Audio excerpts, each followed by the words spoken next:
پانی پلائیے، ثواب کمائیے۔ آسانی سے نیکیاں کمانے کا ایک ذریعہ پانی پلانا بھی ہے۔ گرمی کے موسم میں انسانوں کے ساتھ ساتھ جانوروں اور پرندوں کو بھی پانی کی زیادہ ضرورت ہوتی ہے۔ گھروں میں موجود افراد تو اپنی پیاس بجھا لیتے ہیں، مگر بعض لوگ مختلف کاموں کے سبب گھر سے باہر ہوتے ہیں۔ ایسے میں پیاس لگ جائے تو ٹھنڈا اور صاف پانی ملنا عموماً دشوار ہوتا ہے۔ ایسے لوگوں کے لیے اپنے گھر اور دکان کے باہر یا کسی بھی مناسب مقام پر پانی کا انتظام کر دینا ثواب کا کام ہے۔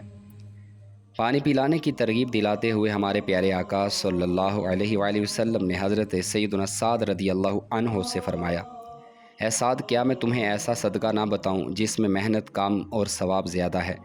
انہوں نے عرض کی، جی ہاں۔ آپ صلی اللہ علیہ وآلہ وسلم نے فرمایا، پانی پلایا کرو۔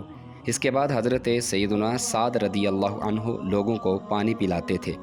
یاد رہے، ضروری نہیں کہ بندہ ایسی جگہ ہی پانی پلائے یا اس کا انتظام کرے جہاں پانی نہ ملتا ہو، بلکہ جہاں پانی میسر ہو وہاں بھی پلانے پر اجر کی بشارت ہے۔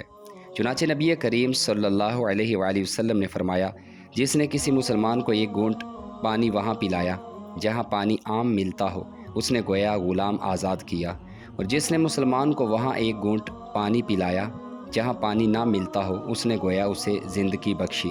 سرکار مدینہ صلی اللہ علیہ وآلہ وسلم نے فرمایا، جب تیرے گناہ زیادہ ہو جائیں تو کثرت سے پانی پلا، تیرے گناہ اس طرح جڑ جائیں گے جس طرح تیز ہوا سے درخت کے پتے جڑ جاتے ہیں۔ پانی پلانے کی برکت سے جہاں گناہ جڑتے ہیں، وہیں مختلف بیماریوں سے شفا بھی نصیب ہوتی ہے۔ مشہور محدث امام ابو عبداللہ محمد حاکم نشاپوری رحمۃ اللہ علیہ کے چہرے پر پھوڑا نکل آیا، بہت علاج کروایا مگر بے سود۔ ایک عورت کو خواب میں نبی پاک صلی اللہ علیہ وآلہ وسلم نے فرمایا، ابو عبداللہ سے کہو لوگوں کو پانی پلانے میں کشادگی کرے۔ امام حاکم کو یہ بات پہنچی تو آپ نے اپنے دروازے پر پانی کی سبیل لگوائی، جس سے لوگ پانی پینے لگے۔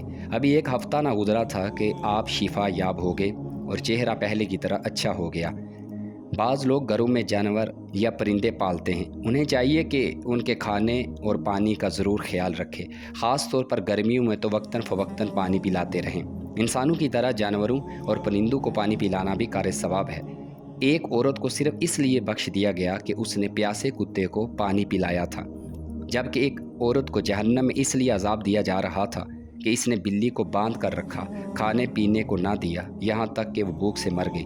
اپنے گھروں، دکانوں یا کسی مناسب مقام پر پانی کے برتن بھر کر رکھیے تاکہ پرندے وغیرہ سیراب ہو سکیں۔